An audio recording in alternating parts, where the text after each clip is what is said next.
Welcome to my channel. ఇక ఈరోజు date చూసుకుంటే 11వ తేదీ జనవరి నెల 2026వ సంవత్సరం. ఈ వీడియోలో ఈరోజు జరిగిన అన్ని మార్కెట్ల టమోటా ధరలు ఎలా ఉన్నాయో తెలుసుకుందాం.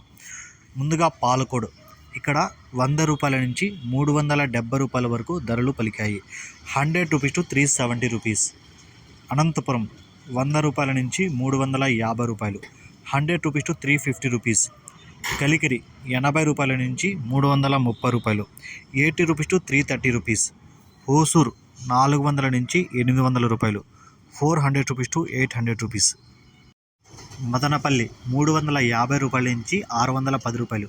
350 రూపీస్ టు 610 రూపీస్. కలకడ 150 రూపాయల నుంచి 430 రూపాయలు. 150 రూపీస్ టు 430 రూపీస్. కోలార్ 150 రూపాయల నుంచి 400, లాస్ట్ రౌండ్లో 440 రూపాయలు. 150 రూపీస్ టు 440 రూపీస్. పలమనేరు 100 రూపాయల నుంచి 370 రూపాయలు. 100 రూపీస్ టు 370 రూపీస్. వడ్డిపల్లి 200 నుంచి 400 రూపాయలు. 200 రూపీస్ టు 400 రూపీస్. చింతామణి 100 రూపాయల నుంచి 360 రూపాయలు. 100 రూపీస్ టు 360 రూపీస్. పుంగునూరు 150 రూపాయల నుంచి 370 రూపాయలు. 150 రూపీస్ టు 370 రూపీస్. నాసిక్ 350 రూపాయల నుంచి 550 రూపాయలు. 350 రూపీస్ టు 550 రూపీస్. ఇది ఈరోజు జరిగిన అన్ని మార్కెట్ల టమోటా ధరలు. ఈ ఇన్ఫర్మేషన్ మీకు నచ్చితే లైక్ చేయండి, షేర్ చేయండి. Please subscribe.